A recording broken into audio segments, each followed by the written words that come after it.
ప్రజలకు రక్షణ ఇవ్వాల్సిన పోలీస్ వ్యవస్థకే మాయని మచ్చ.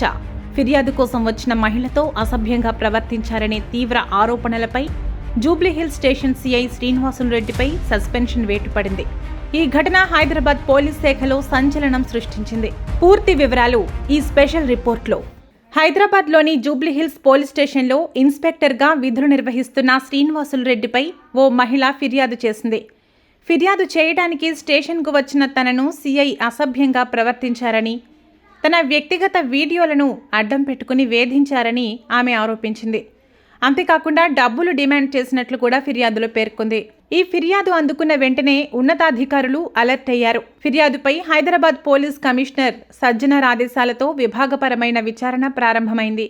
విచారణ అధికారులు బాధితురాల నుంచి వాంగ్మూలం తీసుకోవడంతో పాటు ఆమె సమర్పించిన ఆధారాలను కూడా పరిశీలించారు. విచారణలో కొంతకాలం పాటు సీఐ మరియు బాధితురాలు కలిసి ఒకే ఇంట్లో ఉన్నట్లు తేలింది. అనంతరం ఆమెతో సంబంధాలను తెంచుకునేందుకు సీఐ ప్రయత్నించారనే అంశాలు కూడా వెలుగులోకి వచ్చాయి. ప్రాథమిక విచారణలో ఆరోపణలు నిజమని తేలడంతో సిపి సజ్జనార్ కఠిన చర్యలు తీసుకున్నారు. పోలీస్ శాఖ ప్రతిష్టకు భంగం కలిగించారనే కారణంతో జూబ్లీహిల్స్ సీఐ శ్రీనివాసులు రెడ్డిని వెంటనే సస్పెండ్ చేస్తూ ఉత్తర్వులు జారీ చేశారు. ఇదే సమయంలో ఘటనపై పూర్తిస్థాయి లోతైన విచారణకు కూడా ఆదేశాలిచ్చారు. దోషిగా తేలితే క్రమశిక్షణ చర్యలు మరింత కఠినంగా ఉంటాయని ఉన్నతాధికారులు స్పష్టం చేశారు. పోలీస్ వ్యవస్థలో ఇలాంటి ఘటనలు చాలా అరుదు, కానీ జరిగినప్పుడు శాఖ పరువు పోతుంది. ప్రస్తుతం సస్పెండ్ అయిన సీఐపై విచారణ కొనసాగుతోంది.